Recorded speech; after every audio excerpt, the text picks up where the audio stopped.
Donald Trump probablemente sea uno de los expresidentes más polémicos en la historia política de Estados Unidos.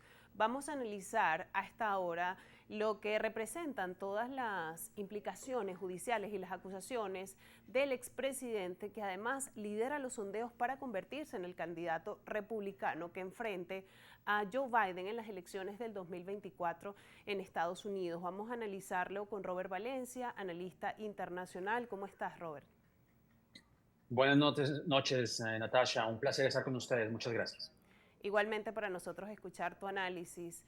Y estuvimos viendo estos últimos días, Robert, cómo vuelve a ser noticia y polémica Donald Trump y cómo, a pesar de estas acusaciones, sigue liderando los sondeos para convertirse en el candidato del Partido Republicano.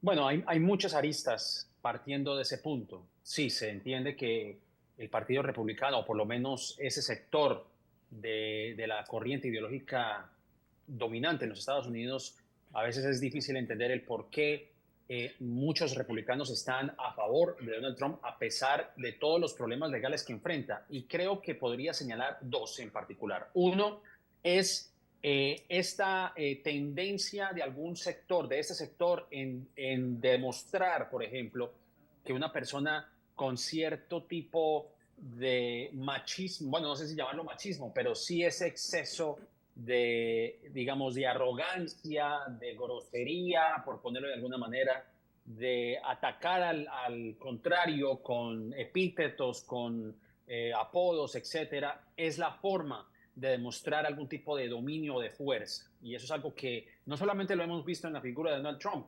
Vivek Ramaswamy, que es otro candidato, lo demostró tal cual en los debates, en el debate anterior, donde él también mostró una actitud pugilística, pendenciera, contestataria, y parece ser que esa es el tipo de marca, el tipo de branding, si se le quiere decir en inglés, que los republicanos aparentemente quieren respaldar. Ya han pasado los días, por lo menos la actualidad del Partido Republicano lo demuestra, que básicamente es ya una cosa del pasado ser cortés, por lo menos debatir algo en el terreno de las ideas. Ahora lo que cuenta es el histrionismo y el de demostrar quién es el que realmente domina en todos los, digamos, domina en el sentido, el que domina la conversación irrumpiendo, ¿no? Ese escenario. No se trata de escuchar ideas, sino de quién es el que alza más la voz. Ese por un lado. Y yo creo que segundo, pues evidentemente digamos, esta corriente ideológica del miedo, ¿no? De que Donald Trump es el único que puede detener la inmigración, que puede detener, digamos, esta corriente de la cultura de lo que llaman aquí en Estados Unidos el wokeismo, ¿no? Que eso incluso ya se ha traspasado al idioma español, ¿no? Esto de ser como la barrera de una corriente progresista que ha surgido en Estados Unidos, y obviamente hay un sector de la población, específicamente una población blanca, una población rural que sale a votar y que ve este crecimiento progresista en las áreas costeras de los Estados Unidos, principalmente California, Nueva York, en donde ellos consideran que su modus de vida, su modus operandi, su modus vivendi, por ponerlo de alguna manera, está siendo o puede ser vulnerado por estos movimientos que son ampliamente más abiertos al movimiento LGTB, a los movimientos de los derechos civiles, a los inmigrantes, etcétera. Y yo creo que eso es precisamente lo que ha llevado a que Donald Trump siga levantando su perfil en las encuestas.